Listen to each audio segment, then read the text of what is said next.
नमस्कार दोस्तों, आपका स्वागत है हमारे YouTube चैनल आर्ट ज्ञान कला में।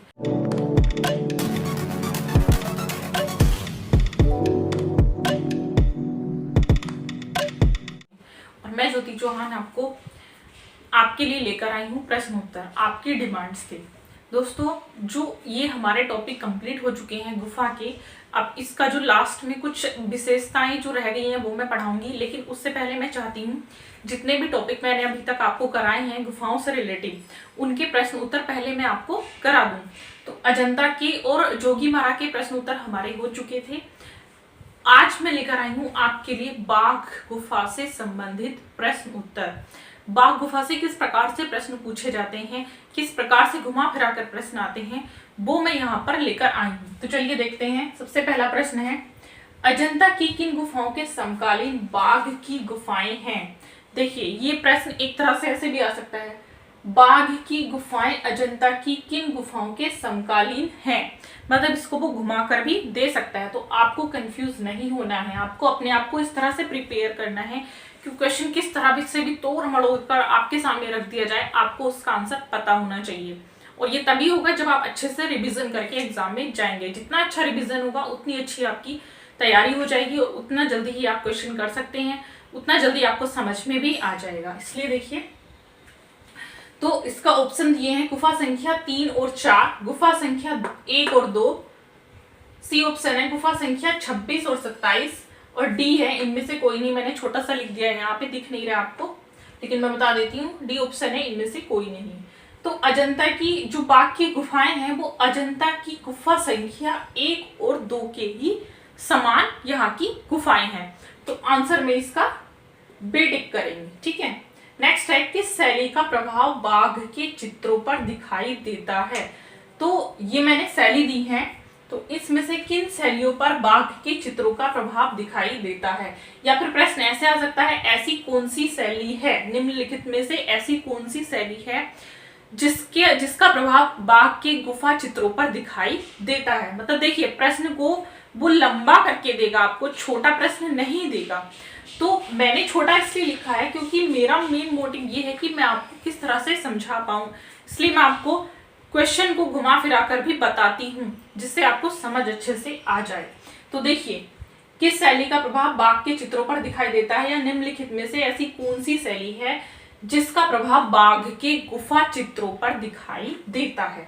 तो ऑप्शन में मैंने दिए हैं। फर्स्ट ऑप्शन है ए राजपूत शैली, बी है मुगल शैली, सी ऑप्शन है अजंता शैली, एंड डी ऑप्शन है अपभ्रंश शैली। तो इसका आंसर होगा अजंता शैली। जो बाघ गुफा के जो चित्र हैं वो अजंता शैली के चित्रों के समान ही इसके चित्र हैं। देखिए, नेक्स्ट है, इसका बाघ से रिलेटिव 200 का कुल नारी का चित्रण, 200 का कुल नारी का चित्र बाघ के किस गुफा मंदिर से प्राप्त होता है? तो देखिए बच्चों, ऑप्शन में दिया है ये प्रश्न देखिए कैसे आएगा, आपको दे देगा कि निम्नलिखित में से ऐसी कौन सी गुफा है जिसमें से हमें 200 का कुल नारी का चित्रण प्राप्त होता है? तो ऑप्शन है गुफा संख्या 4, बी ऑप्शन है गुफा संख्या 9, सी ऑप्शन है गुफा संख्या 2, और डी ऑप्शन है इनमें से कोई नहीं। तो जो गुफा में, जो बाघ की गुफाओं में चित्र बना है 200 का कुल नारी का, तो वो बाघ की गुफा संख्या 4 से हमें प्राप्त होता है। इसका सही आंसर क्या होगा? ए, गुफा संख्या 4।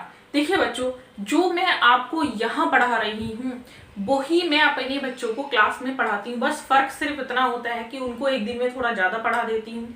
यहाँ पे YouTube पे ज्यादा मैं इसलिए नहीं दे सकती क्योंकि वीडियो बड़ा होने के बाद मैंने कुछ अपलोड होने में प्रॉब्लम होती है। बीच में कुछ बड़ी वीडियो बनाई थी तो उसमें थोड़ी सी प्रॉब्लम पड़ जाती थी।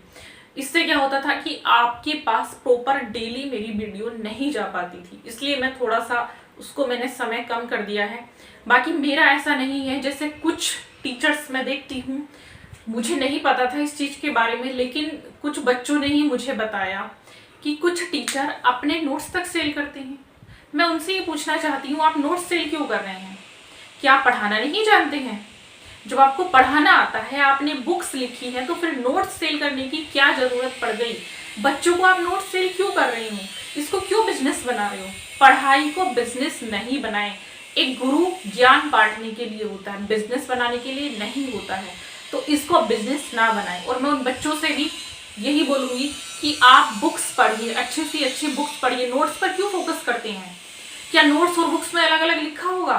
मैं जो आपको पढ़ाती हूँ वही मेरी बुक्स में आएगा, और जो मैं आपको यूट्यूब पर पढ़ा रही हूँ वही मेरी क्लास में पढ़ाया जाता है।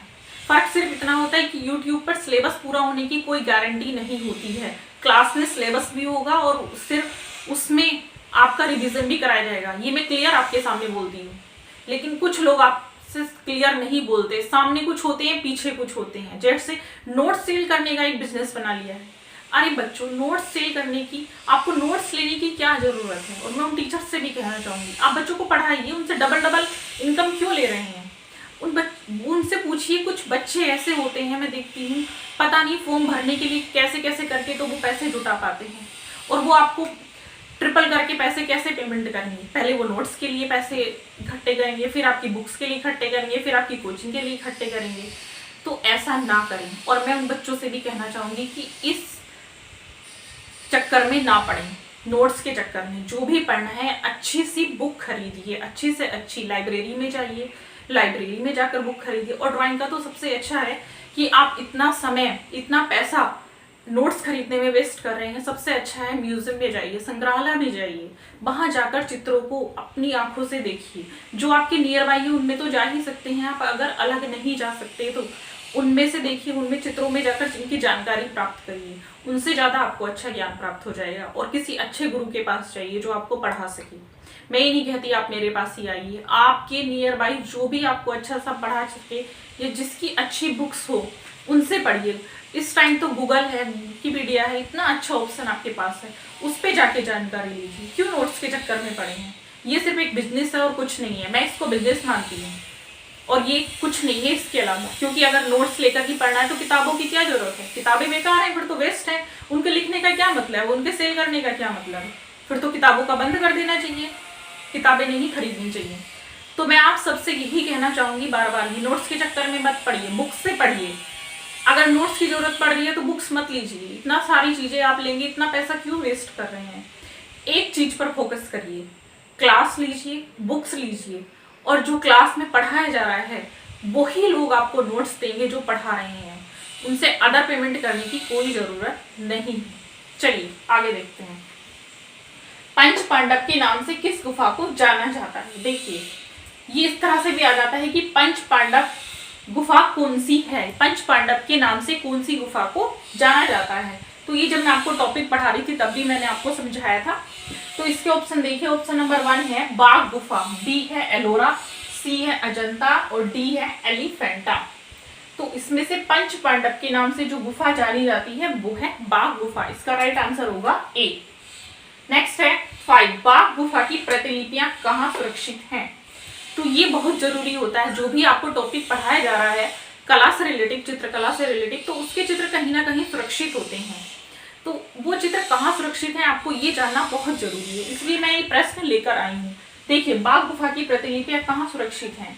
रामपुर में, बिहार में, सारनाथ में, ग्वालियर में। हाँ, ये देखिए, इसको समझाना बहुत जरूरी है।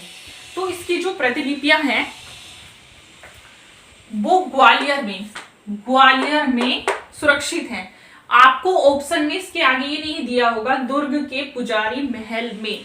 इसकी जो प्रतिलिपियां हैं ग्वालियर में कहाँ सुरक्षित हैं? दुर्ग के पुजारी महल में सुरक्षित हैं। लेकिन आपको सिर्फ इतना दिया होगा ग्वालियर, इसका आंसर ग्वालियर ही है। ये मैंने आपको इसलिए लिखा है ताकि आपको याद रहे, याद भी होना जरूरी है। कुछ बच्चे ऐसे होते हैं जो जॉब करने के बाद और भी कुछ करना चाहते हैं, आगे फ्यूचर में बढ़ना चाहते हैं, क्योंकि कुछ लोगों की लाइफ जॉब तक ही सीमित नहीं होती है। बहुत सारे ऐसे होते हैं जो जॉब से आगे कुछ करना चाहते हैं, खोज करना चाहते हैं, कुछ विषयों पर काम करना चाहते हैं, कुछ टॉपिक पर काम करना चाहते हैं। तो अगर आपको ये देखना है तो आप इसमें जा सकते हैं, ग्वालियर के दुर्ग के पुजारी महल में इन प्रतिलिपियों को बाघ की देख सकते हैं। और उसकी जो प्रतिलिपियां हैं वो किसने तैयार की थी? असित कुमार हल्दार ने।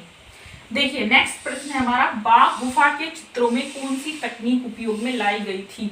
ये प्रश्न बच्चे मुझसे बहुत ज्यादा पूछते हैं, इसलिए मैं इस प्रश्न को हर टॉपिक में डाल देती हूँ, इसीलिए मैं इसको लेकर आती हूँ। या फिर इसका प्रश्न जो घुमा के आएगा वो आएगा ऐसी कौन सी तकनीक थी जो बाघ गुफा में उपयोग में लाई गई थी? तो देखिए, फर्स्ट ऑप्शन है ब्यूनो तकनीक, सेकंड है ब्लू रंग चित्रण तकनीक, थर्ड ऑप्शन है इटालियन और डी ऑप्शन है फ्रेस्को सेको तकनीक। इसका जो आंसर होगा वो होगा बाघ गुफा के चित्रों में कौन सी तकनीक उपयोग में लाई गई है? ग्लू रंग चित्रण तकनीक।